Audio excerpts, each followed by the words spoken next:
Well guys, Arcforge here, welcome to another video. Today we're going to be doing another story time with Arcforge.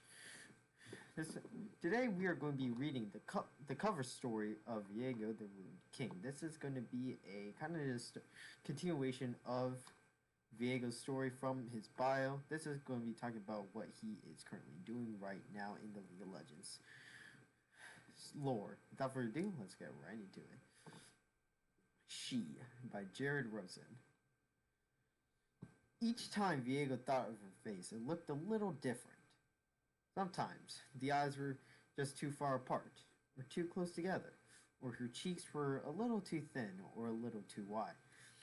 Sometimes her hands lacked the calluses of a seamstress, but other times they were gnarled and thick from long days holding scissors and needles. She wore a gown some days, and others a simple work frock. And on others still, she wore nothing at all. She was never the same, but always the same, never there, but always present. A ghost of the heart Viego no longer possessed. Rent open when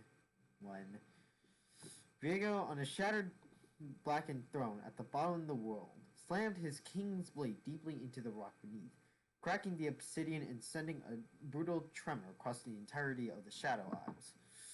To his left lay a painting he could no longer bear to look at, for the fair Isolde's countenance had been too perfect to lay eyes upon.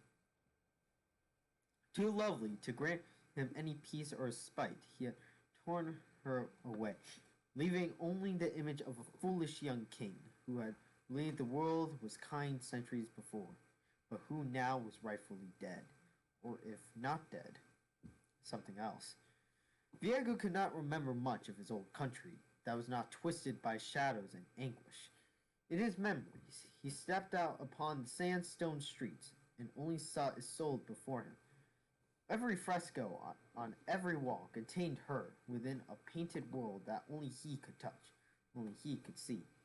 Yet, when he went to reach for her, the illusion broke away, and here he was here, surrounded on all sides by the putrid waters that had stolen her all over again. Viego ripped his blade from the ground and stood, smashing its great heft into the floor and walls as he wailed.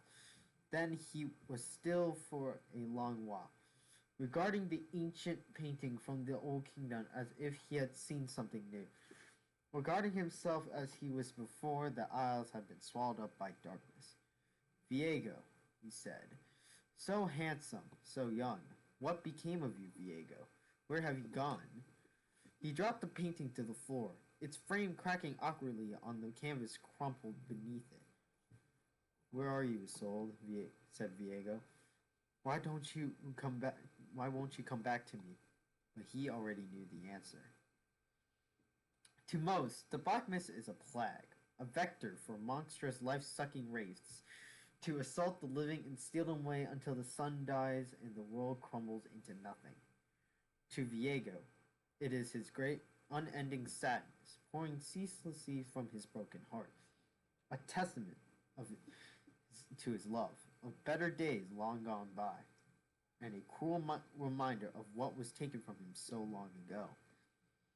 It is this very mist that scours the land, tendrils infecting everything with their grim power, draining the life from whatever they touch, until all that remains glows with the soft and necrotic green of the ruination.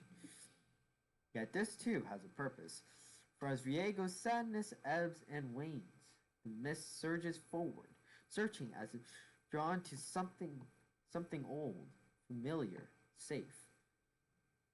The wraiths and spirits that travel within it do what they will, but the mist itself, no. It gasps ceaselessly for her. Everything Viego does is for her. And now it has found something far from the shores of the Isles, far past the docks of Bilgewater and the coast of Ionia. Something on the mainland, hidden within a modest city at the edge of a river. The object calls to Viego, screams for Viego. demands his attention at all costs.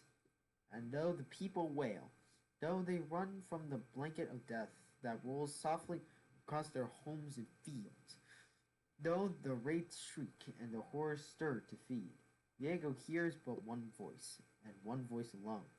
Viego, he imagines it says, for he cannot make out the words. The ruined king bursts from the fog like a hungry chef, tearing through the first guard he sees as he lifts his blade high above the ground. The man's face contorts in pain as his body melts away and his spirit is absorbed into the mist. Viego barely pays him any attention before he brings his sword down upon the second.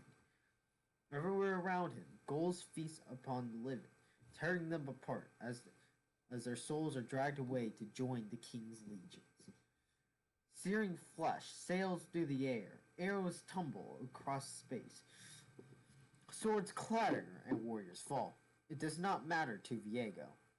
He raises a single hand before the city's great wall, and the mist rushes forward. Stones falling away as the structure becomes tainted with decay. Viego simply steps across the threshold, and suddenly he is through. He cuts down two more men as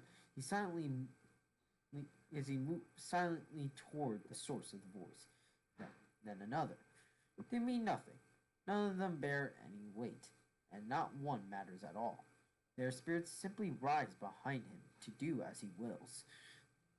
The ruler of the city now stands before him, a proud man protecting a treasure of some kind. Viego is sure. But as a fellow leader, as a skilled warrior, perhaps he would make a better vessel than hungry spirit. Stop, says Viego, raising a single hand once more. The mist, the wraiths, the horrors, the fighting, everything seems to freeze on the ruined king's command. Behind you is a treasure you cannot fathom the importance of. I will see it return to me. In exchange, you will serve me personally. Man seems to stumble over his words, grasping at something he cannot quite muster the courage to speak. But Viego gives him time, and slowly, the words form on his lips. If I give you this treasure, will you spare the city? The ruined king seems disappointed. Whether he ponders an answer or reflects on the situation, this man will never know. As Viego suddenly appears above him, his great blade slicing down through the heart of this small, frightened warrior king. His body slides harmlessly down the massive greatsword as blackness spreads across his skin. Viego rips the door behind him open, and there the treasure lies. An old, worn-down music box. A gift from Viego's wedding day, whispering something he cannot quite hear. It seems possessed by grief, by boundless, immeasurable sorrow. Viego simply holds it before his eyes, imagining the soft smile that will surely dance across Isolde's face the day he sees her again. What have they done to you, my love? He coos, as the man he slaughtered slowly rises from the earth, ghostly greens and blues throbbing from between the cracks in his skin. Do not worry, he assures the music box. I will find you.